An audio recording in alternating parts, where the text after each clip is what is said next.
एक दिन अत्याधिक गर्मीले समुद्रको पानी सुक्न थाल्यो। सबै माछाहरू पानी बिना तडपिन थाले। त्यही बेला एक नन्हा सुगा आयो। उसले माछाहरूको दुःख देख्न सकेन। पानी निकाल्न भनेर जमिन खन्न थाल्यो, तर पानी आएन। सुगा निराश भयो अनि उसले आकाशतिर उडेर बादललाई भन्यो, कृपया पानी झारिदिनु। बादलले भन्यो, कसैले लाइक, कमेन्ट, सब्स्क्राइब गरेको छैन, म पानी झार्दिन। सुगा फेरि पनि हार मानेन। उसको साँचो प्रयास र दयाले बादलको मन पग्लियो। अन्ततः बादलले पानी झारिदियो। समुद्र फेरि भरियो। सबै माछा बाँच्न सके। सुगा पनि खुसी भयो, किनकि साँचो प्रयास कहिल्यै खेल जाँदैन। एक दिन अत्याधिक गर्मीले समुद्रको पानी सुक्न थाल्यो। सबै माछाहरू पानी बिना तडपिन थाले। त्यही बेला एक नन्हा सुगा आयो। उसले माछाहरूको दुःख देख्न सकेन। पानी निकाल्न भनेर जमिन खन्न थाल्यो, तर पानी आएन। सुगा निराश भयो अनि उसले आकाशतिर उडेर बादललाई भन्यो, कृपया पानी झारिदिनु।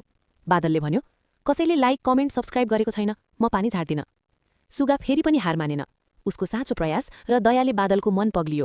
अन्ततः बादलले पानी झारिदियो। समुद्र फेरि भरियो। सबै माछा बाँच्न सके।